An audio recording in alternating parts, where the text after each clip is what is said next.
नमस्कार, मैं हूं जितेंद्र दीक्षित और मैं इस वक्त मौजूद हूं दक्षिण मुंबई के वाई.बी. चौहान सेंटर पर। और यहां पर ये जो तमाम लोग आप देख रहे हैं, ये लोग हैं एनसीपी के कार्यकर्ता जो इस वक्त यहां इस मांग के साथ धरना दे रहे हैं कि शरद पवार ने जो फैसला किया है एनसीपी प्रमुख के पद से इस्तीफा देने का, उस फैसले को वे वापस लें।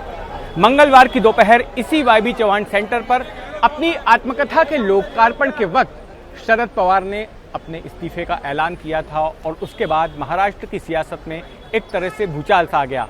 अब सबसे बड़ा सवाल यही है कि शरद पवार के बाद कौन होगा एनसीपी का मुखिया, और इसके लिए 5 नाम सामने आ रहे हैं। अब से 24 साल पहले 1999 में कांग्रेस पार्टी से बगावत करके शरद पवार ने अपनी अलग पार्टी खड़ी की, राष्ट्रवादी कांग्रेस पार्टी यानी कि एनसीपी, और तब से लेकर अब तक लगातार शरद पवार ही उसके अध्यक्ष चुने जाते रहे।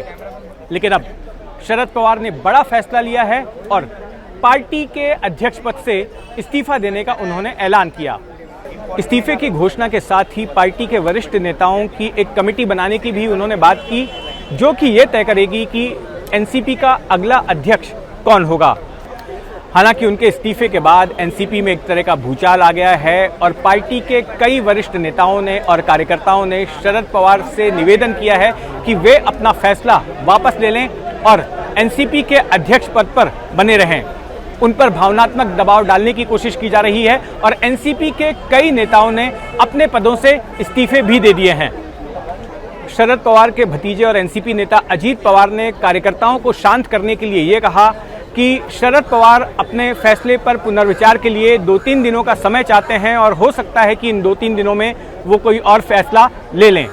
लेकिन अगर शरद पवार अपने फैसले पर पुनर्विचार नहीं करते हैं और अपने फैसले पर अड़िग रहते हैं तो जाहिर है कि उनके विकल्प के तौर पर किसी नेता को चुना जाना होगा। तो कौन है वो नेता, वो नाम कौन से हैं जो कि शरद पवार की जगह पर राष्ट्रवादी कांग्रेस का मुखिया बनेंगे? 5 नाम हैं, एक एक करके आइए जानते हैं ये कौन से 5 चेहरे हैं जो कि बन सकते हैं राष्ट्रवादी कांग्रेस के अगले अध्यक्ष। पहला नाम है सुप्रिया सुले का। सुप्रिया सुले राष्ट्रवादी कांग्रेस से सांसद हैं और शरद पवार की बेटी हैं। जब 1999 में राष्ट्रवादी कांग्रेस बनी थी तब से ही सियासी हलकों में ऐसी चर्चा होने लगी कि राष्ट्रवादी में 2 गुट बन गए हैं। एक गुट है सुप्रिया सुले का और दूसरा गुट है शरद पवार के भतीजे अजीत पवार का, और इन दोनों गुटों में टकराव होते रहता है। लेकिन शरद पवार ने हमेशा यही बात कही कि उन्होंने दोनों की जिम्मेदारियां अलग अलग कर दी हैं। सुप्रिया सुले केंद्रीय राजनीति देखेंगी और अजीत पवार महाराष्ट्र की राजनीति देखेंगे। तो जब सुप्रिया सुले को राष्ट्रीय राजनीति यानी केंद्रीय राजनीति में अगर शरद पवार ने भेज दिया है तो एक तरह से शरद पवार सुप्रिया सुले की ग्रूमिंग अपने राजनीतिक उत्तराधिकारी के तौर पर ही कर रहे थे। और चूंकि अब यहां सवाल राष्ट्रीय अध्यक्ष बनाए जाने का है तो ऐसे में सुप्रिया सुले उसके लिए सबसे प्रबल दावेदार नजर आती हैं। दूसरा नाम है अजीत पवार का। अजीत पवार शरद पवार के भतीजे हैं, एनसीपी के दिग्गज नेता हैं, महाराष्ट्र में विपक्ष के नेता हैं और महाराष्ट्र में जब भी राष्ट्रवादी कांग्रेस की सरकार आई है तो मंत्री रह चुके हैं, राज्य के उप मुख्यमंत्री रह चुके हैं। ऐसे में माना जाता है कि अगर सुप्रिया सुले के नाम की घोषणा होती है तो अजीत पवार का गुट शायद उसे स्वीकार ना करे। वैसे भी जब से शरद पवार ने अपने इस्तीफे का ऐलान किया है तब से अजीत पवार के समर्थक जगह जगह बैनर पोस्टर लगाकर ये मांग कर रहे हैं कि अगला राष्ट्रवादी कांग्रेस का अध्यक्ष जो है अजीत पवार को ही बनाया जाना चाहिए। तो यहाँ सवाल ये उठता है कि क्या अजीत पवार को भी दबाव के चलते और पार्टी में जिस तरह की पकड़ है उनकी, उसको देखते हुए अजीत पवार को एनसीपी का प्रमुख बनाया जाएगा? अब आइए बात करते हैं तीसरे नाम की।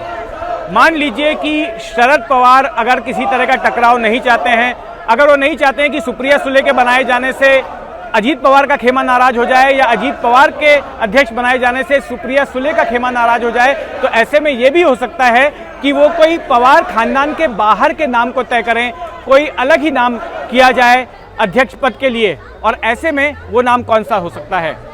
तो एक नाम जो सबके जहन में आता है वो है प्रफुल्ल पटेल का। प्रफुल्ल पटेल एनसीपी के सांसद रह चुके हैं और शुरुआत से ही, जब से राष्ट्रवादी कांग्रेस बनी है उसके पहले से ही वे शरद पवार के खासम खास हैं, उनके करीबी हैं। और दोनों ही गुट यानी कि सुप्रिया सुले का गुट और अजीत पवार का गुट, दोनों में उनकी अच्छी पैठ है। इसके अलावा एनसीपी से बाहर भी दूसरी पार्टियों के बीच भी उनका तालमेल अच्छा है और ऐसे में प्रफुल्ल पटेल को चुना जा सकता है। प्रफुल्ल पटेल को राष्ट्रीय राजनीति का अनुभव भी है, वे लंबे समय से राष्ट्रीय राजनीति करते आए हैं और ऐसे में एक बड़े विकल्प के तौर पर प्रफुल्ल पटेल का नाम भी सामने आता है। चौथा नाम है जयंत पाटिल का। जयंत पाटिल महाराष्ट्र एनसीपी के प्रमुख हैं, पार्टी के दिग्गज नेता हैं और सुप्रिया सुले के काफी करीबी माने जाते हैं। लेकिन एनसीपी के अंदर खाने से यह खबर मिलती है कि उनकी अजीत पवार से नहीं जमती है। हो सकता है कि उनकी वरिष्ठता को देखते हुए और सुप्रिया सुले के साथ उनकी करीबी को देखते हुए उन्हें पार्टी का अध्यक्ष बना दिया जाए। लेकिन इसमें जोखिम यह है कि अजीत पवार का गुट इस फैसले से नाराज हो सकता है। पांचवा नाम है दिलीप वलसे पाटिल का। दिलीप वलसे पाटिल भी शरद पवार के खासम खास हैं, महाराष्ट्र की राजनीति में लंबे समय से रहे हैं, महाराष्ट्र के गृह मंत्री रह चुके हैं, कुछ समय के लिए विधानसभा के स्पीकर भी रहे हैं और उनका भी नाम चर्चा में है कि वे भी अध्यक्ष पद की रेस में हैं, उन्हें भी चुना जा सकता है। मैंने आपको 5 नाम तो बता दिए, लेकिन यहाँ पर मैं बता दूं कि इन 5 नामों में जो 2 सबसे प्रबल दावेदार हैं वो शुरुआत के 2 ही हैं, सुप्रिया सुले या फिर प्रफुल्ल पटेल। और हो सकता है कि अगले 2-3 दिनों में जो कमेटी बनाई गई है उसकी बैठक में इन्हीं 2 में से किसी एक नाम पर मुहर लगा दी जाए।